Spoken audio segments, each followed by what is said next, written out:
Hi hello friends, മഴതോരം മുംബൈയുടെ മറ്റൊരു സ്റ്റോറിയിലേക്ക് എല്ലാ കൂട്ടുകാർക്കും സ്വാഗതം. അങ്ങനെ രോഹിത്തിന് ജാമ്യം കിട്ടി പുറത്തിറങ്ങിയെങ്കിലും അതിൻ്റെ ഒരു സന്തോഷം ആ വീട്ടിലോ രോഹിത്തിനോ ഉണ്ടായിരുന്നില്ല. എല്ലാവരോടും ഭയങ്കര ദേഷ്യത്തോടെയും ഭയങ്കര മോശമായ രീതിയിലാണ് രോഹിത്ത് പെരുമാറുന്നതും. മര്യാദയ്ക്ക് ആഹാരം ഒന്നും കഴിക്കാതെ ആകെ അവശനായി തളർന്നു കിടക്കുകയാണ്. നാട്ടുകാരെല്ലാവരും കൂടെ അവനെ തല്ലി ചതയ്ക്കുകയും പിന്നെ അവരുടെ കയ്യിൽ നിന്ന് രക്ഷപ്പെട്ട് ഓടി വീട്ടിലേക്ക് കയറുകയും ചെയ്യുന്നുണ്ട്. ആ ഒരു സംഭവത്തിന് ശേഷം രോഹിത്ത് വല്ലാതെ പേടിക്കുകയും മാനസികമായി തളർന്ന് റൂമിൽ ഒതുങ്ങി കൂടാനും ശ്രമിക്കുന്നുണ്ട്. ബാലചന്ദ്രനും അലീനയൊക്കെ മാറി മാറി ഉപദേശിക്കാൻ നോക്കുന്നുണ്ടെങ്കിലും രോഹിത്ത് അതൊന്നും തന്നെ കേൾക്കാൻ കൂട്ടാക്കുന്നില്ല. ഇനി തനിക്ക് ജീവിക്കാൻ പോലും ആഗ്രഹമില്ലെന്നാണ് രോഹിത്ത് പറയുന്നത്. അങ്ങനെ പനി പിടിച്ച് തളർന്നു കിടക്കുന്ന രോഹിത്തിനെ അലീന തന്നെ നോക്കുന്നുണ്ട്. അലീനയുടെ പരിചരണത്തിൽ രോഹിത്ത് വേഗം സുഖം പ്രാപിക്കുകയും ചെയ്യുന്നുണ്ട്. ഈ സമയത്ത് അലീന പറഞ്ഞ കാര്യങ്ങളെല്ലാം തന്നെ രോഹിത്തിന്റെ മനസ്സിലുണ്ട് കേട്ടോ. നീ ആരോടാണ് രോഹിത്തെ ഇത്രയും ദേഷ്യവും വാശിയൊക്കെ കാണിക്കുന്നത്? ഞാൻ നിന്റെ ചേച്ചിയാണ്, നീ എൻ്റെ സ്വന്തം സഹോദരനാണ്. നിനക്ക് സംശയമുണ്ടെങ്കിൽ നീ ഒരു DNA ടെസ്റ്റ് എടുത്ത് നോക്ക്, അപ്പം നിനക്ക് മനസ്സിലാകും എന്നൊക്കെ അലീന പറഞ്ഞായിരുന്നല്ലോ. രോഹിത് അലീന പറഞ്ഞ കാര്യങ്ങളെല്ലാം ഓർത്തെടുത്തിരുന്ന് ആലോചിച്ചുകൊണ്ടിരിക്കുകയാണ്. അലീനയെ ഒരുപാട് തവണ ഉപദ്രവിക്കാൻ നോക്കിയിട്ടുണ്ടല്ലോ. ശാരീരികമായും മാനസികമായും അവളെ ഒരുപാട് വേദനിപ്പിച്ചിട്ടുണ്ട്. അവളുടെ പിന്നാലെ നടന്ന് അവളെ ഉപദ്രവിച്ചിട്ടുണ്ട്. അവസാനം ഹരിയുടെ കൂടെ കൂടി അവളെ റേപ്പ് ചെയ്യാൻ വരെ ശ്രമിച്ചു. ആ കാര്യങ്ങളെല്ലാം തന്നെ രോഹിത് ഇങ്ങനെ ആലോചിച്ചുകൊണ്ടിരിക്കുന്നുണ്ട്. അലീന പറയുന്ന പോലെ സ്വന്തം രക്തം തന്നെയാണെന്നുണ്ടെങ്കിൽ ഞാൻ എന്തു വലിയ തെറ്റാണ് അവളോട് കാണിച്ചതെന്നൊക്കെ ഓർത്തുകൊണ്ട് തന്നെ വീണ്ടും രോഹിത്ത് മാനസികമായി ഒരുപാട് വിഷമിച്ചിരിക്കുകയാണ്. തൻ്റെ സ്വന്തം കൂടപ്പിറപ്പിനോടാണല്ലോ താൻ ഇതുപോലുള്ള വൃത്തികേടുകളൊക്കെ കാണിച്ചെന്നൊക്കെ ഓർത്തിട്ട് അവന് തന്നെ അവനോട് പുച്ഛം തോന്നുകയാണ്. ഇത്രയധികം പ്രശ്നങ്ങൾ ഇവിടെ ഉണ്ടായിട്ടും അച്ഛനും അങ്കിളുമാരും ഒക്കെ ഇവളെ ചേർത്ത് നിർത്തിയേക്കുന്ന എന്തിനായിരിക്കും? ഒരുപക്ഷെ ഇനി ഇവളീ പറയുന്നതൊക്കെ സത്യമായിരിക്കുമോ? ഇവൾ എൻ്റെ സ്വന്തം കൂടപ്പിറപ്പ് തന്നെയാണോ? അങ്ങനെയാണെങ്കിൽ ഇതിൻ്റെ ഉള്ളിൽ വേറെന്തോ ഒരു രഹസ്യമുണ്ട്. അതെന്താണെങ്കിലും ഉറപ്പായും കണ്ടുപിടിക്കണം. നേരത്തെ തന്നെ കൃഷ്ണ അവരുടെ സൈഡാണല്ലോ. അവർക്ക് ഈ സത്യങ്ങളൊക്കെ അറിയാമായിരിക്കാം. അതുകൊണ്ടായിരിക്കും അവൾ അലീനയുടെയും അച്ഛൻ്റെയും കൂടെ ചേർന്നത്. ശരിയാ, ഇതിനകത്ത് എന്തോ ഒരു രഹസ്യമുണ്ട്. ശരിയാ, അച്ഛനും അങ്കിളുമാരും അതുപോലെ മനുവേട്ടനും കൃഷ്ണമോൾക്കും ഒക്കെ ഈ രഹസ്യം അറിയാം. അതുകൊണ്ടായിരിക്കും അവരെല്ലാവരും അവളെ ഇവിടെ പിടിച്ചു നിർത്താൻ നോക്കുന്നത്. ആ സത്യം കണ്ടുപിടിച്ചാൽ മതിയാകുള്ളൂ എന്നൊക്കെ തന്നെ രോഹിത്ത് മനസ്സിൽ തീരുമാനിക്കുന്നുമുണ്ട്. രോഹിത്തിന്റെ പനിയും വയ്യാഴിയൊക്കെ മാറി രോഹിത്ത് പിന്നെയും ആക്റ്റീവ് ആവുന്നുണ്ട്. ഈ സമയത്ത് തന്നെ വൈജ ഹോസ്പിറ്റലിൽ നിന്ന് ഡിസ്ചാർജായി വന്നിട്ടുണ്ടായിരുന്നല്ലോ. അതുകൊണ്ട് തന്നെ പഴയതുപോലെ തന്നെ അവിടെ അംഗവും തുടങ്ങിക്കഴിഞ്ഞു. ഇതിനിടയിൽ വൈജ രോഹിത്തിനെ കാണാനായിട്ട് രോഹിത്തിന്റെ മുറിയിലേക്ക് വരുന്നുണ്ടെങ്കിലും രോഹിത്ത് വലിയ മൈൻഡൊന്നും കാണിക്കുന്നില്ല വൈജയോടും. അത് വൈജയ്ക്ക് ഒരുപാട് വിഷമം ഉണ്ടാക്കിയിട്ടുണ്ട്. ഞങ്ങളറിയാതെ ഇവരെന്തൊക്കെയോ രഹസ്യങ്ങൾ മറച്ചു വയ്ക്കുന്നുണ്ട്. അതെന്തായാലും കണ്ടുപിടിക്കണം. അതറിയുന്നവരെ എല്ലാവരോടും ഉള്ള എൻ്റെ പെരുമാറ്റം ഇങ്ങനെ തന്നെ ആയിരിക്കും എന്നാണ് രോഹിത്ത് പറയുന്നത്. അങ്ങനെ ഒരു ദിവസം രോഹിത്ത് പുറത്തേക്ക് പോകാൻ ഇറങ്ങുമ്പോഴേക്കും തന്നെ അലീന പറയുന്നുണ്ട്, രോഹിത്തെ ഇപ്പം നീ പുറത്തേക്കൊന്നും പോകണ്ട. അന്ന് നീ പുറത്തിറങ്ങിയപ്പോൾ സംഭവിച്ചതൊക്കെ നീ മറന്നുപോയോ? വീണ്ടും നീ പുറത്തേക്ക് പോകരുതെന്നൊക്കെ അലീന പറയുന്നുണ്ടെങ്കിലും രോഹിത്ത് പറയുന്നുണ്ട്, ഞാൻ അതിനെ നടന്നല്ല പോകുന്നത്, ഞാൻ കാറും കൊണ്ടാണ് പോകുന്നത് എന്നും പറഞ്ഞുകൊണ്ട് തന്നെ രോഹിത്ത് അവിടുന്ന് പോകുന്നുണ്ട് കേട്ടോ. നീ എങ്ങോട്ടേക്കാണ് പോകുന്നത്? എങ്ങോട്ടേക്കാണെങ്കിലും ഒന്ന് പറഞ്ഞിട്ട് പോ രോഹിത്തെ എന്നൊക്കെ ഇങ്ങനെ അലീന പറയുന്നുണ്ടെങ്കിലും രോഹിത്ത് എങ്ങോട്ടേക്കാണ് പോകുന്നതെന്നൊന്നും തന്നെ പറയാൻ കൂട്ടാക്കുന്നുമില്ല. രോഹിത്ത് കാറിൽ കയറിയിരുന്ന് കാർ സ്റ്റാർട്ട് ചെയ്ത് പോകുന്നുണ്ട്. രോഹിത്ത് നേരെ ചെല്ലുന്നത് കൊല്ലപ്പള്ളിയിലേക്കാണ്. കാറിൽ നിന്നിറങ്ങി അവൻ അകത്തേക്ക് കയറി വരുന്ന കാണുമ്പോഴേക്കും കമലയ്ക്ക് അങ്ങ് വിറഞ്ഞു കയറുന്നുണ്ട്. കമല മനസ്സിൽ വിചാരിക്കുന്നുണ്ട്, ഇവൻ എന്തിനാ ഇപ്പം ഇങ്ങോട്ടേക്ക് വന്നത്? എൻ്റെ മോനെ ജയിലിലേക്ക് പറഞ്ഞു വിട്ടിട്ട് ഇവൻ മാത്രം നിരപരാധിയാണെന്ന് പറഞ്ഞ് പുറത്തിറങ്ങി നടക്കുകയാണല്ലോ. എൻ്റെ മോൻ ജയിലിനകത്ത് ജയിൽ ശിക്ഷ അനുഭവിച്ച് കിടക്കുകയാണ്. ആ സമയത്ത് ഇവനെ കണ്ടില്ലേ? ഇവൻ ഒരു കുഴപ്പമില്ലാതെ സുഖമായിട്ട് കറങ്ങി നടക്കാന്നൊക്കെയാണ് കമല മനസ്സിൽ വിചാരിക്കുന്നത്. രണ്ടുപേരും ഒരേ തെറ്റല്ലേ ചെയ്യുന്നത്? എന്നിട്ട് എൻ്റെ മോൻ മാത്രം കുറ്റവാളി. എന്നിട്ട് എൻ്റെ മോൻ്റെ തലയെ മാത്രം കുറ്റം ചുമത്തി ഇവൻ രക്ഷപ്പെടുകയും ചെയ്തല്ലോ. എല്ലാത്തിനും കാരണം അലീനയാണല്ലോ ഇവനെ രക്ഷപ്പെടുത്തിക്കൊണ്ട് പോയത് എന്നൊക്കെ ഇങ്ങനെ മനസ്സിൽ വിചാരിക്കുകയാണ് കേട്ടോ. രോഹിത്ത് അങ്ങനെ അകത്തേക്ക് കയറി വരുമ്പോഴേക്കും തന്നെ കമല പറയുന്നുണ്ട്, എങ്കിലും നീ ആള് കൊള്ളാവല്ലോടാ, നീ മിടുക്കനാ. ആ അലീന കാരണമല്ലേ നീ രക്ഷപ്പെട്ടത്. എൻ്റെ ഹരിയും നീയും ഓരോ തെറ്റല്ലേ ചെയ്യുന്നത്. നീ എൻ്റെ ഹരിയെ കൂടി കൊണ്ടു നടന്ന് ചീത്തയാക്കിയത്. നിന്റെ കൂടെ കൂട്ടുകൂടിയത് കൊണ്ടാണ് എൻ്റെ മോൻ ഇപ്പം ജയിൽ ശിക്ഷ അനുഭവിച്ച് കിടക്കുന്നത്. എന്നിട്ടിപ്പോൾ എല്ലാവരും കൂടി എൻ്റെ മോനെ മാത്രം അകത്താക്കി. എന്നിട്ട് നീ പുറത്തിറങ്ങിയല്ലോ. നിന്റെ വീട്ടിലുള്ള ആ അലീന ഉണ്ടല്ലോ, ആ നാശം പിടിച്ചവള്, അവള് കാരണമാണ് നീ പുറത്തിറങ്ങിയത്. അപ്പോഴേക്കും കമലയുടെ ഈ ഒരു പെരുമാറ്റവും ദേഷ്യപ്പെട്ടുള്ള ചോദ്യം ചോദിക്കലൊക്കെ കേൾക്കുമ്പോഴേക്കും തന്നെ രോഹിത്തിന് കാര്യം മനസ്സിലാവുന്നുണ്ട്. രോഹിത് ചോദിക്കുന്നുണ്ട്, അല്ല ആൻറ്റി എന്തിനാ ഇപ്പം ദേഷ്യപ്പെടുന്നത്? ഹാരി പുറത്തിറങ്ങാത്തത് കൊണ്ടാണോ അതോ ഞാൻ പുറത്തിറങ്ങിയതുകൊണ്ടാണോ ആൻറ്റിക്ക് ഇത്ര വിഷമം എന്നിങ്ങനെ ചോദിക്കുന്നുണ്ട്. ഉടനെ കമല പറയുന്നുണ്ട്, പറയൂടാ, നീയൊക്കെ അങ്ങനെ തന്നെ പറയും, എനിക്കറിയാം. വൈദ്യ പ്രസവിച്ച മക്കളല്ലേ നിങ്ങള്. അപ്പോൾ നിങ്ങളുടെ വായിന്ന് ഇങ്ങനെയുള്ള വർത്തമാനങ്ങളൊക്കെ കേട്ടില്ലെങ്കിൽ അതിശയമുള്ളൂ. ഞാൻ നൊന്ത് പ്രസവിച്ച എൻ്റെ ഹരിമോനാണ് ഇപ്പം ജയിലിൽ ശിക്ഷ അനുഭവിച്ച് കിടക്കുന്നത്. എനിക്കതിൽ കുറച്ച് ദണ്ണമുണ്ട്. അതുകൊണ്ട് ഞാൻ പറയും, എൻ്റെ മനസ്സിൽ അത്രത്തോളം ഉണ്ട് വിഷമം എന്നൊക്കെ ഇങ്ങനെ കമല പറയുക കേട്ടോ. അതും പറഞ്ഞ് കമല അകത്തേക്ക് കയറുമ്പോഴേക്കും തന്നെ പുറകെ രോഹിത്തും കയറി ചെല്ലുകയാണ്. അതും പറഞ്ഞ് കമല അകത്തേക്ക് കയറുമ്പോഴേക്കും തന്നെ രോഹിത്തും കയറി ചെല്ലുന്നുണ്ട്. എന്നിട്ട് കമല പറയുന്നുണ്ട്, നിനക്ക് ജാമ്യം കിട്ടിയത് എങ്ങനെയാണെന്നുള്ളതൊക്കെ നീ അറിഞ്ഞായിരുന്നോടാ എന്നിങ്ങനെ ചോദിക്കുമ്പോഴേക്കും രോഹിത് ഇങ്ങനെ നോക്കിയാണ് കേട്ടോ. ഈ അലീന എന്ന് പറയുന്നവളെ ശരണ്യയുടെ വീട്ടിലേക്ക് പോയി. എന്നിട്ട് അവളോട് ഓരോന്നൊക്കെ പറഞ്ഞു കൊടുത്ത് അവളെ ഒന്ന് സോപ്പിട്ട് കയ്യിലെടുത്തു. എന്നിട്ട് നീ നിരപരാധിയാണെന്ന് കോടതിയിൽ പറയണമെന്ന് പറഞ്ഞ് അവളെ കൊണ്ട് മൊഴി മാറ്റി പറയിപ്പിച്ചത്. അതെല്ലാവർക്കും മനസ്സിലായ കാര്യം തന്നെയാ.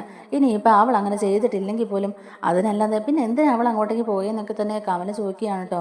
ആ സമയത്ത് രോഹിത് പറയുന്നുണ്ട്, ആൻറ്റി ഞാൻ ഒരു തെറ്റും ചെയ്തിട്ടില്ല. അന്ന് ഹരിയ ഞങ്ങളെല്ലാവരും അങ്ങോട്ടേക്ക് വിളിച്ചോണ്ട് പോയത്. 1 വർഷക്കാലമായിട്ട് ശരണ്യമായിട്ട് അവൻ സ്നേഹത്തിലായിരുന്നല്ലോ. അതുമാത്രമല്ല ഇതിനു മുമ്പും പല റിസോർട്ടിലും ഹോട്ടലിലും ഒക്കെ അവൻ അവളെയും കൊണ്ട് പോയിട്ടുമുണ്ട്. അന്നൊന്നും ശരണ്യ ഹരിയുടെ ആവശ്യങ്ങൾക്ക് വഴങ്ങി കൊടുത്തിട്ടില്ല. അതിൻ്റെ ഒരു ദേഷ്യം അവൻ്റെ മനസ്സിലുണ്ടായിരുന്നു. അതെല്ലാം കൂടെയാ അവൻ ഇങ്ങനൊരു പ്ലാനിങ്ങിൽ കൊണ്ട് എത്തിച്ചത്. ഓരോ പ്രാവശ്യവും ഓരോ കാരണം പറഞ്ഞ് അവൾ ഒഴിഞ്ഞു മാറിക്കൊണ്ടിരിക്കുകയാണെന്നും അവളെ എങ്ങനെയെങ്കിലും ഞാൻ കീഴ്പ്പെടുത്തുമെന്നും അവളെ എൻ്റെ വരുതിയിലാക്കുമെന്നൊക്കെ ഹരി നേരത്തെ പറഞ്ഞിട്ടുണ്ടായിരുന്നു ആൻറ്റി. അങ്ങനെ ഹരി ഇതൊക്കെ പ്ലാൻ ചെയ്തതും ശരണ്യ അങ്ങോട്ടേക്ക് കൂട്ടിക്കൊണ്ട് പോയതും പിന്നെ ഞങ്ങളെ അവൻ അതിൽ കൊണ്ടുപോയി പെടുത്തുകയായിരുന്നു എന്നൊക്കെ രോഹിത് പറയുന്നുണ്ട്. ഹരിയുടെ ഓരോ ആവശ്യത്തിനും വഴങ്ങുന്നവളല്ല ശരണ്യ. അത് മനസ്സിലാക്കിയിട്ട് തന്നെയാ ഹരി അവളെ അങ്ങോട്ടേക്ക് കൊണ്ടുവരുന്നതിന് മുമ്പ് തന്നെ വെള്ളത്തിൽ മയക്കുമരുന്ന് കലർത്തി കൊടുത്ത് കുടിപ്പിച്ചത്. ആദ്യം മുതലേ ഹരി ഇത് പ്ലാൻ ചെയ്യുമ്പം എനിക്ക് മനസ്സിനകത്ത് പേടിയായിരുന്നു. ഹരിയോട് ഞാൻ പലതവണ പറഞ്ഞതാ ആൻറ്റി, അവൻ ഇങ്ങനെയുള്ള കാര്യങ്ങളൊക്കെ പ്ലാൻ ചെയ്യുമ്പോൾ തന്നെ എൻ്റെ മനസ്സിൽ വല്ലാത്ത പേടിയുണ്ടായിരുന്നു. എന്നിട്ടും ഹരി നിർബന്ധിച്ചപ്പോൾ ഞാൻ അന്ന് അവിടെ ചെന്നു. പക്ഷേ ഇവൻ ആ പെൺകുട്ടിയോട് ചെയ്യുന്ന ക്രൂരത കണ്ടപ്പോൾ എനിക്ക് അവിടെ നിൽക്കാൻ പോലും തോന്നിയില്ല. ഞാൻ അതിൽ നിന്ന് പിന്മാറി അവിടെ നിന്ന് രക്ഷപ്പെടാൻ നോക്കിയതാ. ആ സമയത്ത് ഹരിയ എന്നെ ബാത്റൂമിൽ കൊണ്ടുപോയി പൂട്ടിയിട്ടത്, എൻ്റെ ഫോൺ പിടിച്ച് മേടിച്ച് വെച്ചത്. ഹരിയ എന്നോട് ഇത്രയും വലിയൊരു ദ്രോഹം ചെയ്തത്. ശരണ്യയുടെ ദേഹത്ത് ഞാനൊന്നും തൊടുക പോലും ചെയ്തിട്ടില്ല. ആ പെൺകുട്ടി എന്ന് കരയുന്നത് കണ്ടപ്പോഴേക്കും എനിക്ക് പിന്നെ അവിടെ പിടിച്ചു നിൽക്കാനായില്ല ആൻറ്റി. അവിടുന്ന് എങ്ങനെയെങ്കിലും ഒന്ന് രക്ഷപ്പെടണമെന്ന് മാത്രം ഞാൻ ആഗ്രഹിച്ചുള്ളായിരുന്നു. എന്തോ വലിയൊരു ആപത്ത് വരാൻ പോവാന്നാ എൻ്റെ മനസ്സെന്നോട് പറഞ്ഞുകൊണ്ടിരുന്നത്. ശരിക്കും അന്ന് അവിടെ അതാ സംഭവിച്ചത്. ശരണിക്ക് അറിയാം സത്യം എന്താണെന്നുള്ളത്. അവളെ ഞാൻ ഉപദ്രവിച്ചിട്ടില്ലെന്നും അവളുടെ ദേഹത്തൊന്നും തൊടുക പോലും ചെയ്തിട്ടില്ല എന്നുള്ളത് അവൾക്കറിയാമായിരുന്നു. എന്നാലും അവളുടെ വീട്ടുകാരുടെയും അതുപോലെ ആ പാർട്ടിക്കാരുടെയും സമുദായക്കാരുടെയൊക്കെ സമ്മർദ്ദം കൊണ്ടാണ് അവൾ പോലീസുകാരോട് 4 പേരും തന്നെ ഉപദ്രവിച്ചു എന്ന് പറഞ്ഞെന്നൊക്കെയുള്ളത് പിന്നീട് ഞാൻ അറിഞ്ഞു. ഇനി ഒരിക്കലും പുറം ലോകം കാണാൻ കഴിയില്ല എന്നും അതുപോലെ തന്നെ ഈ ജീവിതം തന്നെ വെറുത്തു തുടങ്ങിയവനായിരുന്നു ഞാൻ. ആ സമയത്താണ് ശരണ്യെ കോടതിയിൽ മൊഴി മാറ്റി പറഞ്ഞത്. എനിക്കങ്ങനെ ജാമ്യം കിട്ടിയതും. അല്ലാതെ അലീന അവിടെ ചെന്ന് ശരണ്യെ കണ്ടുകൊണ്ടോ അവളോട് സംസാരിച്ചുകൊണ്ടോ അവളോട് ഞാൻ നിരപരാധിയെന്ന് പറയണമെന്നോ പറഞ്ഞതുകൊണ്ടല്ല ശരണ്യ അങ്ങനെ പറഞ്ഞത്. സത്യം എന്താന്നുള്ളത് അവൾക്കറിയാം. അതുകൊണ്ട് അവൾ കോടതിയിൽ മൊഴി മാറ്റി പറഞ്ഞെന്നൊക്കെ പറയുന്നുണ്ട്. പിന്നെ ഹരി അത്ര പുണ്യാളനല്ലെന്നുള്ളത് എനിക്കറിയാം. അവൻ്റെ കയ്യിലിരിപ്പ് എന്താണെന്നൊക്കെ എനിക്ക് നന്നായിട്ട് അറിയാം ആൻറ്റി. അതുകൊണ്ട് ആൻറ്റിയുടെ മോനെ വെള്ള പൂശാൻ നോക്കണ്ട. ഇതിനു മുമ്പ് ഇവിടെ വെച്ച് പലതവണ അവൻ അലീനെ ഉപദ്രവിക്കാൻ ശ്രമിച്ചിട്ടുണ്ട്. അതൊന്നും ഇവിടെ ഉള്ള നിങ്ങൾ അറിഞ്ഞിട്ടില്ല. സ്വന്തം മോൻ്റെ കയ്യിലിരിപ്പ് എന്താണെന്നുള്ളത് ഇവിടെ ആർക്കും മനസ്സിലായിട്ടുമില്ല. എന്നിട്ട് മുത്തശ്ശിയെ നോക്കാനായിട്ട് അങ്ങോട്ടേക്ക് വന്ന സമയത്ത് അലീനെക്കുറിച്ച് ഹരി എന്തൊക്കെ പറഞ്ഞെന്നറിഞ്ഞാവോ? എങ്ങനെയെങ്കിലും അവളെ വശപ്പെടുത്തി അവളെ കീഴ്പ്പെടുത്തണമെന്നൊക്കെയായിരുന്നു ഹരി എന്നും പറഞ്ഞുകൊണ്ടിരുന്നത്. അതിന് എൻ്റെ പുറകെ ഓരോരോ പ്ലാനിങ്ങായിട്ട് അവൻ നടന്നു. അന്ന് അലീനയെ റൂമിലോട്ട് വിളിച്ചു വരുത്തിയതും മയക്കുമരുന്ന് കുടിപ്പിച്ചതും റേപ്പ് ചെയ്യാൻ ശ്രമിച്ചതും എല്ലാം ഹരിയുടെ പ്ലാൻ തന്നെയായിരുന്നു. എല്ലാം ഒപ്പിച്ചത് അവൻ തന്നെ ആൻറ്റി. എന്നിട്ട് അവനൊന്നും അറിയില്ല, അവൻ ഒരു തെറ്റും ചെയ്തിട്ടില്ല. എൻ്റെ കൂടെ കൂടി ഞാനാണ് അവനെ ചീത്തയാക്കിയെന്ന് പറഞ്ഞാലേ ഞാൻ ഒരിക്കലും സമ്മതിക്കില്ല എന്ന് തന്നെ പറയുകയാണ് രോഹിത്. ആൻറ്റിക്ക് വേറൊരു കാര്യം കൂടി അറിയുമോ? അലീന വീട്ടിലെ സെർവൻ്റാണ്. അവളോട് അങ്ങനെ മോശമായ രീതിയിൽ പെരുമാറിയിട്ടുണ്ടെങ്കിലും സ്വന്തം പെങ്ങളെപ്പോലെ കാണേണ്ട ബബിതയോട് പോലും അവൻ മോശമായിട്ട് പെരുമാറിയിട്ടുണ്ട്. കൃഷ്ണമോളെയും അവൻ ആ കണ്ണുകൊണ്ട് കണ്ടിട്ടുണ്ട്. ഇപ്പോഴും അവൻ്റെ ശരിക്കുള്ള സ്വഭാവമൊക്കെ എനിക്ക് മനസ്സിലായത്. ആൻറ്റിക്ക് അത് അറിയാവോ എന്നൊക്കെ ചോദിക്കുകയാണ്. കമല ഇതെല്ലാം കേട്ടുകൊണ്ട് ഒരക്ഷരം പോലും തിരിച്ചു പറയാതെ മിണ്ടാതെ നിൽക്കുകയാണ്. ഇതെല്ലാം ചെയ്യുന്നത് ആൻറ്റിയുടെ മോൻ തന്നെയാ. എന്നിട്ട് അവനത് മറ്റുള്ളവരുടെ തലയിൽ കെട്ടിവെക്കാനാണ് നോക്കിക്കൊണ്ടിരുന്നേ. എന്നിട്ടും ആൻറ്റി അവനെ ഇങ്ങനെ വെളുപ്പിക്കാൻ നോക്കരുതെന്നൊക്കെ പറയുന്നുണ്ട്. എനിക്കറിയാം, ഞാനും അത്ര ശുദ്ധനൊന്നും അല്ല. എൻ്റെ കയ്യിലും കുറച്ച് ഉടായ്പകളൊക്കെ ഉണ്ടായിരുന്നു. ഹരി വന്ന് പറഞ്ഞ ഉടനെ അതൊക്കെ കേട്ട് സമ്മതം മൂളി അവൻ്റെ കൂടെ എല്ലാത്തിനും കൂട്ടു നിന്നതൊക്കെ എൻ്റെ ഭാഗത്തുനിന്ന് സംഭവിച്ച തെറ്റ് തന്നെയാ. അല്ലെന്ന് ഞാൻ ഒരിക്കലും പറയുന്നുമില്ല. പക്ഷെ അതിൽ നിന്നൊക്കെ ഞാനിങ്ങനെ മാറാൻ ശ്രമിച്ചുകൊണ്ടിരിക്കുക. എൻ്റെ ഭാഗത്തുനിന്ന് ഇനിയും ഇതുപോലെയുള്ള തെറ്റുകളൊന്നും സംഭവിക്കാതിരിക്കാൻ ഞാൻ മാക്സിമം ശ്രമിക്കുമെന്ന് പറയുകയാണ് രോഹിത്. പക്ഷേ സ്വന്തം മോൻ എത്ര വലിയ തെറ്റ് ചെയ്താലും അതിനെയൊക്കെ ന്യായീകരിച്ച് അവൻ ചെയ്ത തെറ്റൊക്കെ മറ്റുള്ളവരുടെ തലയിൽ കെട്ടിവെക്കാൻ നോക്കുന്നതേ അത് വലിയ മണ്ടത്തരം തന്നെ ആൻറ്റി. ഇന്നല്ലെങ്കിൽ നാളെ എപ്പോഴാണെങ്കിലും സത്യം പുറത്തു വരിക തന്നെ ചെയ്യും. അന്ന് ശരണ്യോട് അവൻ കാണിച്ച ക്രൂരത ഞാൻ എൻ്റെ കണ്ണുകൊണ്ട് കണ്ടതാ. അവനും അവൻ്റെ കൂട്ടുകാർക്കും അറിയാം ഞാൻ അവളെ ഒന്നും ചെയ്തിട്ടില്ലാന്നും അവളെ ഉപദ്രവിച്ചിട്ടില്ലാന്നും. എന്നിട്ടും അവൻ എന്നെ കുടുക്കിയില്ലേ? അന്ന് അവിടെ വെച്ച് ഹരി എന്നോട് പറഞ്ഞതും എന്നെ തല്ലിയതും ഒന്നും ഞാൻ മറന്നിട്ടില്ല ആൻറ്റി. അതോടെ എനിക്ക് മനസ്സിലായി ഹരിയുടെ ശരിക്കുള്ള സ്വഭാവം. കൂടെ നിൽക്കുന്നവരെ ചതിക്കാൻ ഒരു മടിയും അവനില്ല എന്നുള്ളത്. ഇപ്പം അവന് ജാമ്യം കിട്ടി അവൻ പുറത്തിറങ്ങിയാലും പിന്നെ ഇതുപോലെയുള്ള എത്ര പെൺകുട്ടികളുടെ ജീവിതം അവൻ നശിപ്പിക്കാൻ പോകുന്നത്. അവനൊരിക്കലും ജാമ്യം കിട്ടരുതെന്നാണ് ഇപ്പം എൻ്റെ മനസ്സ് പറയുന്നത്. അവനിങ്ങനെ പിന്നെയും കള്ളും മയക്കുമരുന്നും പെണ്ണുപിടിയും ഒക്കെ ആയിട്ട് തോന്നിയാസം കാണിച്ച് നടക്കുകയുള്ളൂ.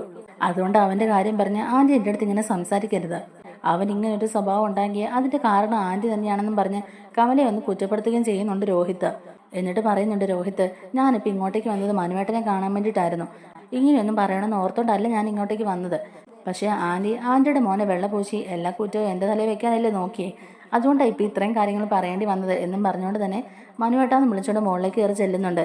എന്നാൽ ഈ സമയത്ത് മനു ഈ കാര്യങ്ങളെല്ലാം കേട്ടോണ്ട് തന്നെ അവിടെ നിൽക്കുന്നുണ്ടായിരുന്നു. മുറ്റത്ത് കാറ് വന്ന് നിൽക്കുന്ന ശബ്ദം കേട്ടോണ്ട് തന്നെ ആരാണ് വന്നതെന്ന് അറിയാൻ വേണ്ടി മനു സ്റ്റെയർ ഇറങ്ങി വരുന്നുണ്ടായിരുന്നു. ആ സമയത്താണ് കമലയും രോഹിത്തും ഇതുപോലെ സംസാരിച്ചുകൊണ്ടിരിക്കുന്നത് കേട്ടത്.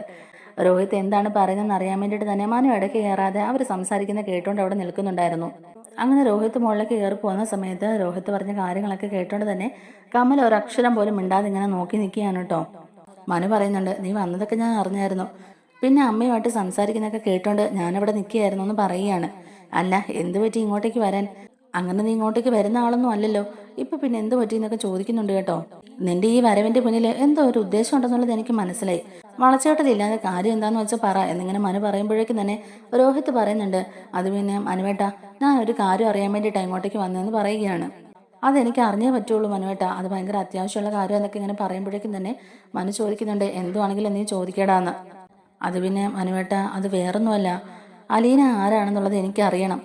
എല്ലാവരും അവളെ ഇങ്ങനെ ചേർത്ത് നിർത്തുന്നത് എന്താന്നുള്ളത് എനിക്കറിയണമെന്ന് പറയുമ്പോഴേക്കും മനു, അതെന്താന്നുള്ളത് നിന്നോട് നേരത്തെ പറഞ്ഞാണല്ലോ. അത് ബാലചന്ദ്രനങ്ങളുടെ മോളായതുകൊണ്ട് സ്വന്തം മോളെ ചേർത്ത് നിർത്താതെ വേറെ വഴിയില്ലല്ലോ എന്നിങ്ങനെ പറയുമ്പോഴേക്കും രോഹിത്ത് പറയുന്നുണ്ട്, എനിക്കതിൽ വലിയ വിശ്വാസമൊന്നും ഇല്ല മനുവേട്ടാ. കാരണം അങ്ങനെ ഒരു തെറ്റ് അച്ഛൻ ചെയ്യില്ല, അത് എനിക്ക് ഉറപ്പാ. ഇന്ന് വരെ അതിനെക്കുറിച്ചൊരു സൂചനയോ അങ്ങനെ ഒരു സംഭവം കേട്ടുകേൾവി പോലും ഇല്ല. പിന്നെ പെട്ടെന്നൊരു ദിവസം ഇതുപോലെ ഒരു മോള് പൊട്ടിമുളച്ച് വന്നതാണോ?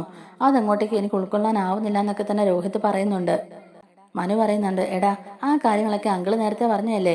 വിവാഹത്തിന് മുമ്പ് ഒരു അഫെയർ ഉണ്ടായിരുന്നുവെന്നും ആ ബന്ധത്തിലുണ്ടായ മകളാണ് അലീന എന്നൊക്കെയുള്ളത്. പക്ഷേ അന്ന് അവർക്ക് അറിയില്ലായിരുന്നു. പക്ഷെ അന്ന് ആ ബന്ധത്തിൽ ആ സ്ത്രീ ഗർഭം ധരിച്ച കാര്യമൊന്നും അങ്കിൾ ഇതുവരെ അറിഞ്ഞിട്ടുണ്ടായിരുന്നില്ല. പിന്നെ അവരെക്കുറിച്ച് ഒരു വിവരം ഉണ്ടായിരുന്നില്ല. അതിനുശേഷം നാട്ടിൽ വന്ന് വൈജാന്റെ വിവാഹം കഴിച്ച് പിന്നെ നിങ്ങൾ 3 മക്കളും ഉണ്ടായി. അങ്ങനെ കഴിഞ്ഞ ഇടയ്ക്ക് ഒരു ദിവസം ആ സ്ത്രീയെക്കുറിച്ചുള്ള വിവരങ്ങളൊക്കെ കിട്ടി. ആ ബന്ധത്തിൽ ആ സ്ത്രീ ഗർഭിണിയായിരുന്നു എന്നും ശേഷം ഒരു പെൺകുഞ്ഞിനെ പ്രസവിച്ച ഉടനെ തന്നെ ആ സ്ത്രീ മരണമടയുകയും പിന്നീട് ആ കുട്ടി ഒരു ഓർഫനേജിലാണ് വളർന്നതെന്നും 23 വർഷത്തിന് ശേഷം അന്ന് അവൾ പ്രസവിച്ച കുഞ്ഞ് തന്റെ ചോരയാണെന്നൊക്കെയുള്ളത് അങ്കിൾ ഈയിടെയല്ലേ അറിഞ്ഞത്. അങ്ങനെയാണല്ലോ അലീനെ അങ്കിൾ അങ്ങോട്ടേക്ക് കൂട്ടിക്കൊണ്ട് വന്നതും. അതൊക്കെ അന്ന് തന്നെ അറിഞ്ഞ കാര്യങ്ങളല്ലേ എന്നിങ്ങനെ പറയുമ്പോഴേക്കും രോഹിത്ത് പറയുന്നുണ്ട്, എന്തോ എനിക്കതൊന്നും അങ്ങോട്ടേക്ക് ഉൾക്കൊള്ളാനാവുന്നില്ല മനുവേട്ടാ. എന്നാലും അച്ഛൻ അങ്ങനെ ഒരു അബദ്ധമൊക്കെ പറ്റുമോ? എനിക്കത് വിശ്വസിക്കാനേ ആകുന്നില്ല എന്ന് പറയുകയാണ് രോഹിത്ത്. മനു ചോദിക്കുന്നുണ്ട്, എന്താ ഇപ്പൊ നീ ഇങ്ങനെ ഒരു അന്വേഷണമായിട്ട് മുന്നോട്ട് വരാനുള്ള കാര്യം എന്താ? ഇപ്പൊ ഇതിന്റെ പിന്നാലെ ഒരു അന്വേഷണമായിട്ട് നീ ഇറങ്ങണം എന്നുണ്ടെങ്കിൽ അവിടെ കാര്യമായിട്ട് എന്തോ സംഭവിച്ചിട്ടുണ്ടാവുമല്ലോ എന്നിങ്ങനെ ചോദിക്കുമ്പോഴേക്കും രോഹിത്ത് പറയുന്നുണ്ട്, അങ്ങനെ കാര്യമായിട്ടൊന്നും സംഭവിച്ചില്ല. കഴിഞ്ഞ ദിവസം ഞാൻ പനിച്ചു പറിച്ചോടെ കിടന്നപ്പോൾ പോലും അലീന എൻ്റെ അടുത്ത് പറഞ്ഞു അവരെന്റെ സ്വന്തം ചേച്ചിയാണെന്ന്. ഞാൻ അവരുടെ സ്വന്തം കൂടപ്പിറപ്പാണ്, ഒരേ ചോരയാണ് എന്നൊക്കെ. നിനക്ക് സംശയം ഉണ്ടെങ്കിൽ നീ ഒരു DNA ടെസ്റ്റ് ഒക്കെ എടുത്ത് നോക്കുന്നും പറഞ്ഞു. അത് കേട്ടപ്പോൾ മുതൽ എനിക്ക് എന്തൊക്കെയോ ഒരു സംശയങ്ങള്. ഇതൊക്കെ ഉള്ളത് തന്നെയാണോ അതോ വെറും കെട്ടുകഥകളാണോ? എനിക്ക് ഒന്നും അങ്ങോട്ടേക്ക് ഉൾക്കൊള്ളാനാവുന്നില്ല. അതുകൊണ്ടാ ഞാൻ മനുവേട്ടനോട് തന്നെ ചോദിക്കാൻ ഓർത്ത് ഇങ്ങോട്ടേക്ക് വന്നെന്ന് പറയുകയാണ് രോഹിത്ത്.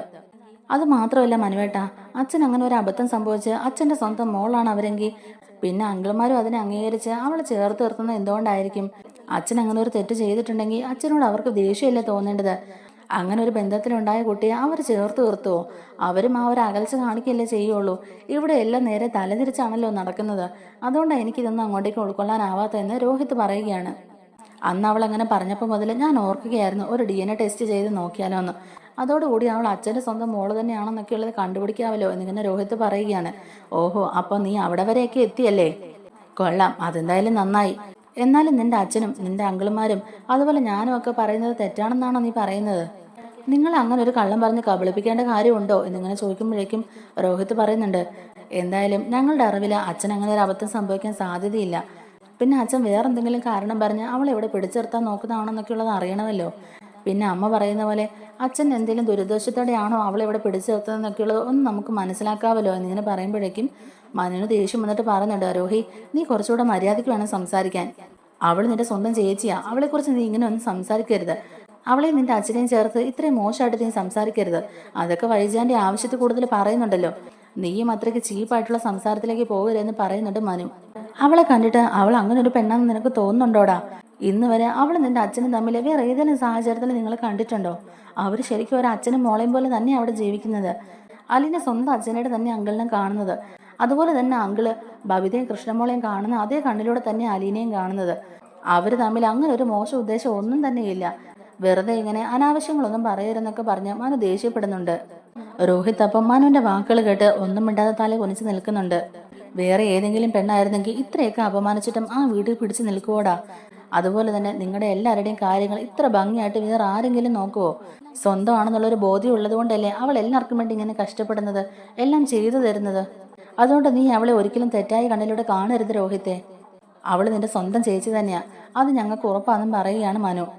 രോഹിത് പറയുന്നുണ്ട്, മനുവേട്ടനും അലീനയെ ഇഷ്ടമാണെന്നുള്ളത് എനിക്കറിയാം. മനുവേട്ടന്റെ മനസ്സിൽ മുഴുവൻ അലീനയോടുള്ള ഇഷ്ടമാണല്ലോ. മനുവേട്ടന് അലീനയോട് എത്രത്തോളം ഇഷ്ടമുണ്ടെന്നൊക്കെ ഉള്ളത് ഞങ്ങൾക്കറിയാം.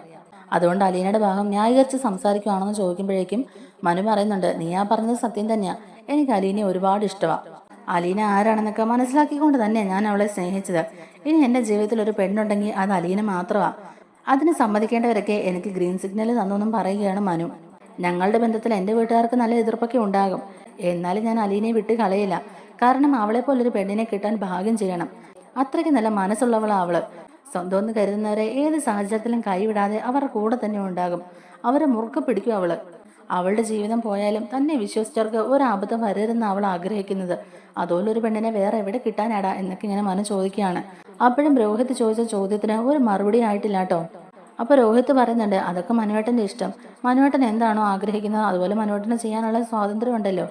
അതെന്തു ആയാലും അതൊന്നും എന്നെ ബാധിക്കുന്ന പ്രശ്നമല്ല. അവളും മനുവേട്ടനും തമ്മിൽ കല്യാണം കഴിക്കോ ജീവിക്കോ എന്താന്ന് വെച്ചാൽ ആയിക്കോ. എന്നാൽ എന്റെ ചോദ്യം അതല്ലെന്നുള്ളത് മനുവേട്ടനെ മനസ്സിലായല്ലോ. അലീന ശരിക്കും ആരാണെന്നും അവൾ എന്തിനാണ് അങ്ങോട്ടേക്ക് വന്നതെന്നുള്ളതാണ് എന്റെ ചോദ്യം. ആ ചോദ്യത്തിന് മാത്രം മനുവേട്ടൻ ഉത്തരം പറഞ്ഞില്ല എന്ന് രോഹിത് വീണ്ടും പറയുന്നുണ്ട്. എന്തായാലും ഇതിനൊരു അവസാനം കാണണം മനുവേട്ട. എനിക്ക് സത്യങ്ങളൊക്കെ അറിയണം. എനിക്ക് ഇനി ഇങ്ങനെ ടെൻഷൻ അടിച്ചുകൊണ്ടിരിക്കാനാവില്ല. ഞാൻ സാമ്പിൾസ് ഒക്കെ കൊണ്ടുവന്നിട്ടുണ്ട്. എൻ്റെ ഹെയറും അലീനയുടെ ഹെയറും ഉണ്ട് എൻ്റെ കയ്യിൽ. നമുക്കത് DNA ടെസ്റ്റ് ചെയ്യാനായിട്ട് കൊടുത്താലോ എന്നൊക്കെ ഇങ്ങനെ ചോദിക്കുമ്പോഴേക്കും മനു പറയുന്നുണ്ട്, എടാ നീ പറയുമ്പോൾ അതൊന്നും അത്ര എളുപ്പമുള്ള കാര്യമല്ല. അതിനൊക്കെ ഒരുപാട് പ്രൊസീജിയേഴ്സ് ഒക്കെ ഉണ്ട്. അതൊന്നും അത്ര എളുപ്പത്തിൽ നടക്കുന്ന കാര്യമല്ല എന്നൊക്കെ പറഞ്ഞ് രോഹിത്തിനെ ഒഴിവാക്കി വിടാനാണ് മനു നോക്കുന്നത്. എന്നാൽ രോഹിത്തിന്റെ നിലപാടിൽ ഉറച്ചു തന്നെ നിൽക്കുകയാണ്. രോഹിത് പറയുന്നുണ്ട്, മനുവേട്ടനെ ഞാൻ കാണാൻ വന്നത് തന്നെ ഈ ഒരു ആവശ്യത്തിന് വേണ്ടിയിട്ടാണ്. മനുവേട്ടൻ എന്നെ ഇക്കാര്യത്തിൽ സഹായിച്ചേ പറ്റുള്ളൂ. എനിക്ക് ഇതിന്റെ പ്രൊസീജിയേഴ്സോ കാര്യങ്ങളോ ഒന്നും തന്നെ അറിയില്ല. അതുകൊണ്ടല്ലേ ഞാൻ മനുവേട്ടന്റെ സഹായം ചോദിച്ചു വന്നത്. അവസാനം നിവർത്തിയില്ലാതെ രോഹിത്തിന്റെ നിർബന്ധത്തിന് വഴങ്ങി മനു രോഹിത്തിന്റെ കൂടെ ഈ DNA ടെസ്റ്റ് നടത്താനൊക്കെ ആയിട്ട് ഫോറൻസിക് ലാബിൽ ചെല്ലുകയാണ്.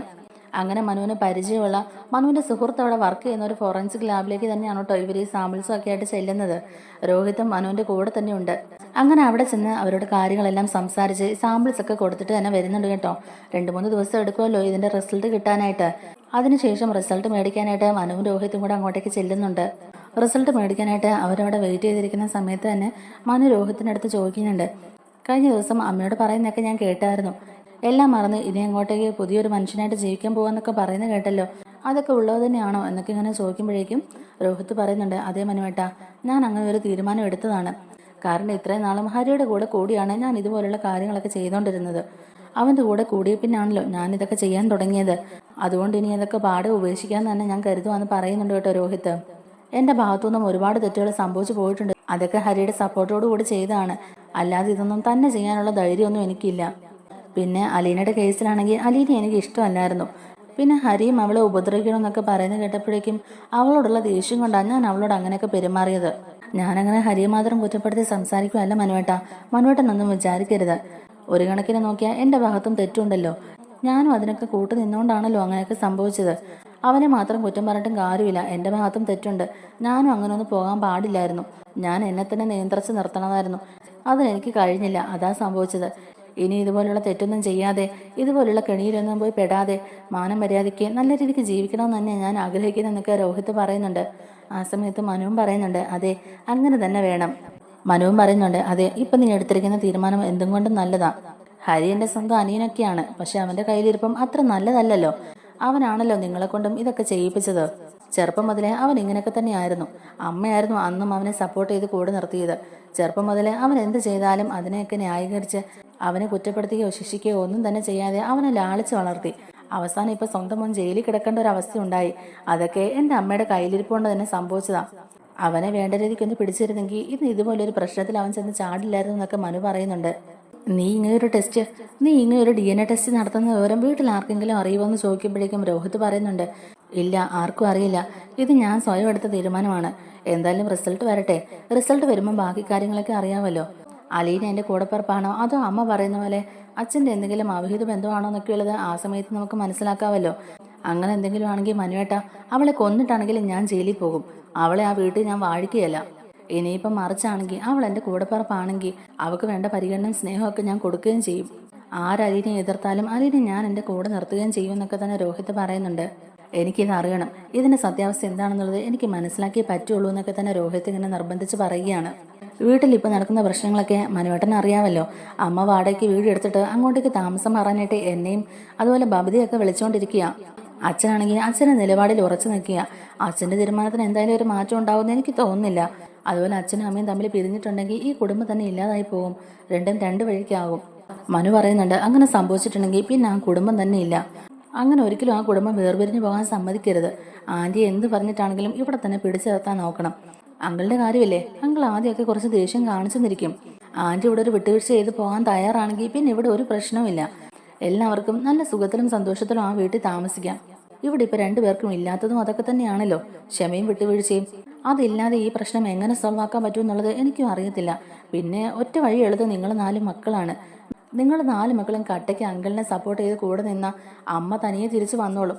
ആൻറ്റിക്ക് പിന്നെ അവിടെ പോയി തന്നെ കഴിയാനൊന്നും സാധിക്കില്ല. ഇപ്പം നിങ്ങൾ കൂടെ ചെല്ലുന്നുള്ള ധൈര്യം കൊണ്ടാണ് ആൻറ്റി ഇങ്ങനെയൊക്കെ കാണിക്കുന്നത്. നിങ്ങളുടെ ഭാഗത്തുനിന്ന് ഒരു സപ്പോർട്ട് ഇല്ലാന്നറിയുമ്പോഴേക്കും ആൻറ്റി തന്നെ പത്തി മടക്കി തിരിച്ചു വരുമെന്നേ. അതുകൊണ്ടാണ് നിങ്ങൾ 4 പേരോടും ഒറ്റക്കെട്ടായി നിൽക്കാൻ പറയുന്നതെന്നൊക്കെ മനു പറയുന്നുണ്ട്. അച്ഛനും അമ്മയും തമ്മിൽ തെറ്റിപ്പിരിഞ്ഞ് പോകാതിരിക്കാൻ നിങ്ങൾ മക്കൾ വേണം ശ്രദ്ധിക്കാൻ. അതിനുവേണ്ട കാര്യങ്ങളൊക്കെ നിങ്ങൾ മക്കൾ വേണം ചെയ്യാൻ എന്നൊക്കെ പറയുന്നുണ്ട് കേട്ടോ. രോഹിത് പറയുന്നുണ്ട്, എന്തായാലും റിസൾട്ട് കിട്ടട്ടെ മനുവേട്ടോ, എന്നിട്ട് നമുക്ക് ബാക്കി തീരുമാനിക്കാമെന്ന് പറയുകയാണ്.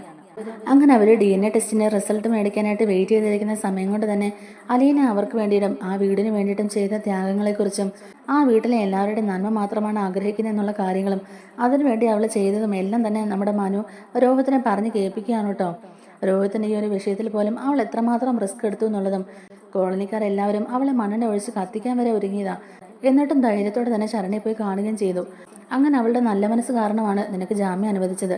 അവൾ ശരണ്യോട് നിന്നെ ജാമ്യത്തിൽ ഇറക്കണമെന്ന് ഒന്നും പറഞ്ഞിട്ടില്ല. നല്ല രീതിക്ക് പെരുമാറുകയും സംസാരിക്കുകയും അവളെ ആശ്വസിപ്പിക്കുകയും അവൾക്ക് ധൈര്യം പകരുകയും ഒക്കെ ചെയ്തുള്ളൂ. എന്നിട്ടും അലീനയോടുള്ള സ്നേഹം കൊണ്ടാ അവൾ കോടതിയിലെ സത്യങ്ങൾ വിളിച്ചു പറഞ്ഞത്. അത്രയ്ക്ക് നല്ല മനസ്സാണ് അലീനയുടേത്. അതുപോലെ ഒരു ചേച്ചി കിട്ടിയതാ നിങ്ങളുടെയൊക്കെ ഭാഗ്യം എന്നൊക്കെ മനു പറയുകയാണ് കേട്ടോ. ആ വീട്ടിൽ വെച്ച് അലീനെ എത്രമാത്രം നാണം കെടുത്തിയിട്ടുണ്ടെന്നും അതുപോലെ പല കാരണങ്ങൾ പറഞ്ഞ് ശാരീരികമായും മാനസികമായും കുറ്റപ്പെടുത്തിയതും അവളെ ഉപദ്രവിച്ചതും അവളെ ചീത്ത പറഞ്ഞതും അവൾ എല്ലാവർക്കും വേണ്ടി ചെയ്ത ത്യാഗങ്ങളും സഹായങ്ങളും എല്ലാം തന്നെ രോഹത്തിന്റെ മനസ്സിലൂടെ വന്നു പോകുന്നുണ്ട്. ആ സമയത്തും രോഹത്തിന്റെ മനസ്സിൽ അലീനയോട് ചെയ്തു പോയതൊക്കെ ഓർത്ത് കുറ്റബോധമാണ് തോന്നുന്നത്. അങ്ങനെ കാത്തിരിപ്പിനൊടുവിൽ രോഹിത്തിന്റെ കയ്യിലേക്ക് ആ DNA ടെസ്റ്റിന്റെ റിസൾട്ട് കിട്ടുകയാണ് കേട്ടോ. ഭയങ്കര ആകാംക്ഷയോടെ തന്നെ രോഹിത് ആ ടെസ്റ്റിന്റെ റിസൾട്ട് തുറന്നു നോക്കുകയാണ്. ആ റിസൾട്ട് നോക്കുമ്പോഴേക്കും തന്നെ രോഹിത് ഞെട്ടിപ്പോവുകയാണ്. കാരണം അതിൽ 100% രണ്ടുപേരുടെയും DNA തമ്മിൽ മാച്ച് ആവുന്നുണ്ട്. അവർ സ്വന്തം കൂടപ്പിറപ്പുകളാണെന്ന് രോഹിത് ആ സമയം തിരിച്ചറിയുകയാണ്. രണ്ടുപേരും ഒരമ്മയുടെ വയറ്റിൽ ജനിച്ച മക്കളല്ലേ, അതുകൊണ്ട് അതിൽ വലിയ വ്യത്യാസമൊന്നും വരില്ല എന്നുള്ളത് മനുവിനും അറിയാമായിരുന്നു. അതുകൊണ്ടാണ് മനു ധൈര്യത്തോടെ രോഹിത്തിന്റെ കൂടെ വന്നതും. ഇതേ സമയത്ത് അങ്കിളിൻ്റെയും അലീനയുടെയും ഹെയർ ആണ് ടെസ്റ്റിനായിട്ട് കൊണ്ടുവന്നിരുന്നെങ്കിൽ ചിലപ്പോൾ പെട്ടുപോയാനെ. കാരണം അങ്കിളും അലീനയും തമ്മിൽ ഒരു ബന്ധവും ഇല്ലല്ലോ. അവർ ശരിക്കും അച്ഛനും മോളും അല്ലല്ലോ. ശരിക്കും ഇവിടെ വൈജയന്തി പ്രസവിച്ച വൈജയന്തിയുടെ സ്വന്തം മോളാണല്ലോ അലീന. അതുകൊണ്ടാണ് രോഹിത്തിൻ്റെയും അലീനയുടെയും ഹെയർ തന്നെ സാമ്പിളിന് കൊടുത്തുകൊണ്ട് മനു ഇത്ര ധൈര്യത്തോടെ രോഹിത്തിനോട് സംസാരിച്ചുകൊണ്ടിരുന്നതും. എന്നാലും റിസൾട്ട് കാണുമ്പോഴേക്കും രോഹിത്തിന്റെ കണ്ണ് നിറയുകയാണ് കേട്ടോ. മനു പറയുന്നുണ്ട്, ഇപ്പോഴെന്തായി? ഇപ്പം നിനക്ക് സമാധാനമായോ? ഞങ്ങൾ പറഞ്ഞത് സത്യമാണെന്ന് ഇപ്പം നിനക്ക് മനസ്സിലായോ എന്ന് ചോദിക്കുകയാണ്. രണ്ടുപേരുടെയും DNA 100% മാച്ചിങ് ആവുന്നുണ്ട്. നിങ്ങൾ രണ്ടുപേരും ഒരേ ചോരയാണ്. അലീന നിന്റെ സ്വന്തം കൂടപ്പറപ്പ് തന്നെയാണെന്നൊക്കെ മനു പറയുന്നുണ്ട്. ആ സമയത്ത് രോഹിത് പറയുന്നുണ്ട്, അതേ മനുവേട്ട, അതെനിക്ക് ഇപ്പോഴാണ് വിശ്വാസമായത്. എൻ്റെ സ്വന്തം ചേച്ചിയാണ് അലീന എന്നുള്ളത് ഇപ്പോഴാണ് എനിക്ക് അംഗീകരിക്കാൻ കഴിയുന്നത്. എന്നിട്ടും രോഹിത് പറയുന്നുണ്ട്, മനുവേട്ട, എൻ്റെ മനസ്സിൽ വേറൊരു സംശയം കൂടിയുണ്ട്. അലീന എൻ്റെ സ്വന്തം ചേച്ചിയാണെന്നുള്ളത് ഇപ്പം എനിക്ക് മനസ്സിലായല്ലോ. പക്ഷേ ഇതിൻ്റെ പേരിൽ അച്ഛൻ എന്തിനാ അമ്മയോട് ഇങ്ങനെ ദേഷ്യപ്പെടുന്നത്? അതെന്തുകൊണ്ടാണെന്നും എനിക്ക് മനസ്സിലാവുന്നില്ല എന്നിങ്ങനെ പറയുമ്പോഴേക്കും മനു പറയുന്നുണ്ട്, അതെന്താണെന്ന് വെച്ചാൽ നിൻ്റെ അച്ഛൻ ഇതുപോലൊരു അഫെയർ ഉണ്ടായിരുന്നുവെന്നും ആ ബന്ധത്തിലൊരു കുഞ്ഞുണ്ടെന്നും ഒക്കെയുള്ളത് അമ്മ ഇപ്പം അറിഞ്ഞിട്ട് അതിൻ്റെ ദേഷ്യമായിരിക്കും കാണിക്കുന്നേ. സ്വന്തം മോളെ വീട്ടിൽ നിന്ന് പടിയാക്കി വിടണമെന്ന് പറയുമ്പോഴേക്കും ഏതെങ്കിലും അച്ഛൻ അങ്ങനെ ചെയ്യുമോ? അതുകൊണ്ട് അതേ കാര്യം തന്നെയാണ് അങ്കിൾ ഇവിടെ ചെയ്യുന്നതും. അലീനെ ഈ വീട്ടിൽ നിന്ന് എവിടെയെങ്കിലും മാറ്റി താമസിപ്പിക്കണമെന്നാണ് വൈജയാൻറ്റി പറയുന്നത്. അങ്കിൾ അതിനൊട്ടും സമ്മതിക്കുന്നില്ല. സ്വന്തം മോളായ അലീനെ വേറെ എങ്ങോട്ടേക്ക് മാറ്റി നിർത്താനാ? വൈജാൻ്റെ പ്രസവിച്ച 3 മക്കളിൽ ആരെങ്കിലും ഒരാളെ ഈ വീട്ടിൽ നിന്ന് മാറ്റി താമസിപ്പിക്കണമെന്ന് പറഞ്ഞാൽ വൈജാൻ്റെ സമ്മതിക്കുമോ? ഇല്ലല്ലോ. അതുപോലെ തന്നെ അലീനയും. അലീന അച്ഛൻ്റെ സ്വന്തം മോളല്ലേ? അലീന അങ്കിളുടെ സ്വന്തം മോളല്ലേ? അതുകൊണ്ട് അലീനയെ അങ്ങനെ കൈവിട്ട് കളയാൻ അങ്കിളിന് പറ്റില്ല. അതുകൊണ്ടാണ് അങ്കിൾ അലീനയെ അവിടെ പിടിച്ചു നിർത്താൻ നോക്കുന്നത്. അത് നിന്റെ അമ്മയ്ക്ക് ഇഷ്ടമല്ല. വൈജാൻ്റെ എപ്പോഴും വൈജാൻ്റെ കാര്യങ്ങൾ മാത്രമല്ലേ ചിന്തിക്കാറുള്ളൂ. മറ്റുള്ളവർക്ക് അത് എത്രമാത്രം വിഷമം ഉണ്ടാക്കുമെന്നൊന്നും വൈജാൻ്റെ ചിന്തിക്കാറില്ലല്ലോ. ഇവിടെയും അങ്ങനെ തന്നെയാ. ഇപ്പം നിനക്ക് കാര്യങ്ങളൊക്കെ ഏറെക്കുറെ മനസ്സിലായില്ലേ മനു? പിന്നെ അലീന ഇങ്ങോട്ടേക്ക് വന്ന പിന്നെ അങ്കിളിന്റെ സ്വഭാവത്തിലും ചെറിയ മാറ്റങ്ങളൊക്കെ ഉണ്ടായിട്ടുണ്ടല്ലോ. അതൊന്നും നിന്റെ അമ്മയ്ക്ക് അംഗീകരിക്കാൻ കഴിയുകയില്ല.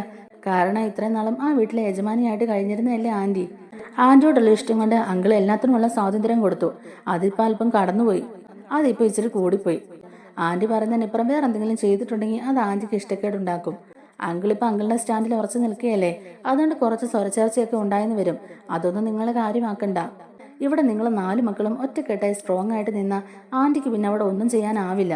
അങ്കിളുടെയും നിങ്ങളുടെയും കൂടെ ആന്റി എപ്പോഴും ആ വീട്ടിൽ തന്നെ ഉണ്ടാവുമെന്നൊക്കെ പറഞ്ഞു കൊടുക്കുന്നുണ്ട് മനു ചോദിക്കുന്നുണ്ട്. അല്ല, ഇപ്പൊ സത്യങ്ങളൊക്കെ അറിഞ്ഞല്ലോ, ഇനിയിപ്പോൾ എന്താ നിന്റെ പ്ലാൻ എന്നിങ്ങനെ ചോദിക്കുമ്പോഴേക്കും രോഹിത് പറയുന്നുണ്ട്, ആദ്യം തന്നെ ചേച്ചിയോട് പോയി ക്ഷമ ചോദിക്കണം. ചേച്ചിയോട് ചെയ്തു പോയ തെറ്റിനെല്ലാം ചേച്ചിയുടെ കാൽക്കൽ വീണ് മാപ്പ് പറയണം. ഒന്നും അറിഞ്ഞുകൊണ്ടല്ല, അറിയാതെ സംഭവിച്ചു പോയതാണെന്ന് പറയണം. എന്നിട്ട് ചേച്ചിയെ സ്നേഹിക്കണം. ഇനി ഒരിക്കലും ചേച്ചി എൻ്റെ കാര്യം ഓർത്ത് വിഷമിക്കരുത്. ചേച്ചി ആഗ്രഹിക്കുന്ന പോലെ തന്നെ നല്ലൊരു മനുഷ്യനായിട്ട് ജീവിക്കണം. ഇപ്പം എനിക്ക് അങ്ങനെ ദേഷ്യമൊന്നുമില്ല. ചെയ്തു പോയതൊക്കെ ഓർത്ത് ഒരു കുറ്റബോധം മാത്രമേ ഉള്ളൂ എന്നൊക്കെ പറയുന്നുണ്ട്. എന്നാലും ഹരിയുടെ കൂടെ കൂടി ഞാൻ എൻ്റെ സ്വന്തം ചേച്ചിയോടാണല്ലോ ഇതുപോലുള്ള ക്രൂരതയൊക്കെ കാണിച്ചെന്ന് ഓർക്കുമ്പോൾ എനിക്ക് എന്നോട് തന്നെ ഒരു കുറ്റബോധമൊക്കെ തോന്നുകയാ. എന്തായാലും ചേച്ചിയുടെ കാൽക്കൽ വീണ് മാപ്പ് പറഞ്ഞ് ചേച്ചിയോട് ക്ഷമ ചോദിക്കണം എന്നൊക്കെ പറയുന്നുണ്ട്. ചേച്ചി എന്നോട് ക്ഷമിച്ചു എന്ന് പറഞ്ഞാൽ മാത്രമേ എനിക്കിനി സമാധാനം ആകുള്ളൂ എന്ന് പറയുമ്പോഴേക്കും മനു പറയുന്നുണ്ട്, അവൾ അതൊക്കെ എപ്പോഴേ ക്ഷമിച്ചൂടാ. അവളുടെ മനസ്സിൽ അതൊന്നുമില്ല. നിങ്ങൾ 3 പേരും നല്ല രീതിക്ക് ജീവിക്കണം, നന്നായിട്ട് പഠിക്കണം, നല്ല നിലയിലെത്തണം. അതുപോലെ തന്നെ ആ കുടുംബം പഴയതുപോലെ സന്തോഷത്തോടെ പോകണം. എത്രയൊക്കെ ഉള്ളൂ അവളുടെ മനസ്സിലെ ആഗ്രഹങ്ങൾ. അതിൽ കൂടുതലൊന്നും ആ പാവം ആഗ്രഹിക്കുന്നില്ല എന്നൊക്കെ മനു പറയുന്നുണ്ട്. അലീന ചേച്ചിയുടെ പേരും പറഞ്ഞ അച്ഛനെ ഞാൻ ഒരുപാട് മോശമായിട്ട് പറഞ്ഞിട്ടുണ്ട്. അച്ഛനോടും ക്ഷമ ചോദിക്കണം. നീ ഇപ്പം അറിയാതെ ചെയ്തു പോയ തെറ്റുകളൊക്കെ ഓർത്ത് പശ്ചാത്തപിക്കുന്നുണ്ടല്ലോ. ഇങ്ങനൊരു മനമാറ്റം നിനക്ക് ഉണ്ടായല്ലോ. അത് മതി എല്ലാവർക്കും. ഇനി നീ വേണം ബബിതയുടെ കാര്യങ്ങളും കൂടി നോക്കാൻ. അവളുടെ സ്വഭാവം നിനക്കറിയാവല്ലോ. അവൾ ഇപ്പൊ തന്നെ വഴിപിഴച്ചു പോകുന്ന മട്ടില്ല. അവൾ എന്തൊക്കെ കാണിച്ചു കൂട്ടി എന്നൊക്കെയുള്ളത് നിനക്കറിയാവല്ലോ. ഹരിയുടെ ഫോണിൽ അവളുടെ വീഡിയോ ഉണ്ട്. ഹരി അവളെ പോലും വെറുതെ വിട്ടിട്ടില്ല. അലീനയോടുള്ള എല്ലാ ദേഷ്യവും വിദ്വേഷവും ഒക്കെ മാറ്റി അവളെ ഒരു കൂടപ്പുറപ്പിനെ പോലെ സ്നേഹിക്കാൻ നീ പറഞ്ഞു കൊടുക്കണം. അവളെ കാര്യങ്ങളൊക്കെ നീ പറഞ്ഞ് മനസ്സിലാക്കിക്കണം. നിങ്ങൾ 4 പേരും ഒറ്റക്കെട്ടായിട്ട് തന്നെ നിൽക്കണം. അമ്മയും അച്ഛനും വേർപിരിഞ്ഞ് പോകാൻ പാടില്ല. അതിന് നിങ്ങൾ സമ്മതിക്കരുത്. അങ്ങനെ ഒരു വേർപിരിഞ്ഞ് പോയിട്ടുണ്ടെങ്കിൽ അവൾ ഈ കഷ്ടപ്പെട്ടതൊക്കെ വെറുതെ ആയി പോകും. അത് മാത്രമല്ല, വൈജാൻറ്റി വേറെ വീട്ടിലേക്ക് താമസം മാറിയിട്ടുണ്ടെങ്കിൽ ബബിത ഉറപ്പായും കൂടെ പോകും. അങ്ങനെ പോയിട്ടുണ്ടെങ്കിൽ പിന്നെ അവളെ നമുക്ക് പിടിച്ചാൽ കിട്ടില്ല. അവൾ ഉറപ്പായും വഴിതെറ്റി പോകും. ഇപ്പം ഹരിയുടെ വലയിൽ ശരണി വീണതുപോലെ ഏതെങ്കിലും ഒരുത്തിൻ്റെ വലയിൽ ചെന്ന് അവൾ വീഴും. പിന്നെ അതും ഒരു തീരാ വേദനയായിട്ട് ഇങ്ങനെ കിടക്കും. ഇതിനോടകം പലതവണ അലീന അവളെ ശകാരിക്കുകയും വഴക്ക് പറയുകയും ഒക്കെ ചെയ്തിട്ടുണ്ട്. അതൊന്നും അവൾക്ക് ഇഷ്ടപ്പെട്ടിട്ടില്ല. അവൾ കാമുകൻ്റെ കൂടെ പല സ്ഥലത്തും പോയിട്ടുണ്ട്. ഇതൊക്കെ നിന്റെ അച്ഛനും അമ്മയൊക്കെ അറിഞ്ഞാലുള്ള അവസ്ഥ നിനക്ക് അറിയാമല്ലോ. അതുകൊണ്ട് അവളെ കുറച്ച് കാര്യങ്ങൾ പറഞ്ഞ് നീ വേണം അവളെ തിരുത്തിക്കാൻ. അതുകൊണ്ട് അവളോട് കാര്യങ്ങളൊക്കെ പറഞ്ഞ് നീ വേണം അവളെ ഒന്ന് ശകാരിക്കാൻ, അവളെ തിരുത്തി നേർവഴിയിലേക്ക് നയിക്കാൻ എന്നൊക്കെ ഇങ്ങനെ പറഞ്ഞു കൊടുക്കുകയാണ് കേട്ടോ മനു. അങ്ങനെ അതും പറഞ്ഞ് അവർ 2 പേരും തിരിച്ച് വീട്ടിലേക്ക് പോവുകയും ചെയ്യുന്നുണ്ട്. മനു നേരെ കൊല്ലപ്പള്ളിയിലേക്കും രോഹിത് നേരെ കടപ്പാട്ടൂർ വീട്ടിലേക്കുമാണ് കേട്ടോ പോകുന്നത്. രോഹിത് നേരെ റൂമിലേക്ക് ചെല്ലുന്നുണ്ട്. ആ സമയത്ത് രോഹിത്തിന് കുടിക്കാനുള്ള ചായയുമായിട്ട് അലീന റൂമിലേക്ക് ചെല്ലുമ്പോഴേക്കും അലീനയുടെ ഈ കാര്യങ്ങളെല്ലാം തന്നെ രോഹിത് പറയുകയും ചെയ്യുന്നുണ്ട്. തൻ്റെ സ്വന്തം കൂടപ്പുറപ്പാണെന്ന് അറിയാൻ ഒരുപാട് വൈകിപ്പോയെന്നും ചെയ്തു പോയ തെറ്റുകൾക്കെല്ലാം മാപ്പാക്കണമെന്നും പറഞ്ഞ് അലീനയുടെ കാൽക്കൽ വീണ് മാപ്പ് അപേക്ഷിക്കുകയാണ് രോഹിത്. എന്താടാ മോനെ, എന്താ നീ കാണിക്കുന്നത്? ചേച്ചിക്ക് നിന്നോട് ഒരു ദേഷ്യവും ഇല്ല. എൻ്റെ സ്വന്തം അനിയനല്ലേ നീ. നിന്റെ അറിവില്ലായ്മ കൊണ്ട് നീ ചെയ്തു പോയതല്ലേ. അതൊക്കെ ചേച്ചി എപ്പോഴേ മറന്നു. ഇനി ഇതുപോലുള്ള കാര്യങ്ങളൊന്നും നീ ചെയ്യാതിരുന്നാൽ മതി. സംഭവിച്ചു പോയ കാര്യങ്ങളൊന്നും ഓർത്ത് വിഷമിക്കാതെ നല്ല രീതിയിൽ പഠിച്ച് നല്ലൊരു ജോലി മേടിച്ച് നല്ല നിലയ്ക്ക് ജീവിക്കണം. ഇനി ഇതുപോലുള്ള ചതിക്കുഴിയിലൊന്നും ചെന്ന് പെടാതെ നോക്കണം. തെറ്റായ വഴിയിൽ സഞ്ചരിക്കരുതെന്നൊക്കെ പറഞ്ഞ് അലീന ഉപദേശിക്കുന്നുണ്ട്. അങ്ങനെ അലീന ചേച്ചി ഉള്ളതുകൊണ്ടാണ് താനിപ്പോൾ ജീവനോട് ഇരിക്കുന്നതെന്നൊക്കെ പറഞ്ഞുകൊണ്ട് തന്നെ അങ്ങനെ അലീനയോടുള്ള സ്നേഹമൊക്കെ പ്രകടിപ്പിച്ചുകൊണ്ട് തന്നെ രോഹിത് സ്വന്തം കൂടപ്പറപ്പിനെ തിരിച്ചറിയുകയും ചെയ്യുന്നുണ്ട്. നമ്മുടെ വീഡിയോ ഇഷ്ടപ്പെടുകയാണെങ്കിൽ ഒന്ന് ലൈക്ക് ചെയ്തും അതുപോലെ തന്നെ നമ്മുടെ ചാനൽ കൂടി ഒന്ന് സബ്സ്ക്രൈബ് ചെയ്തും സപ്പോർട്ട്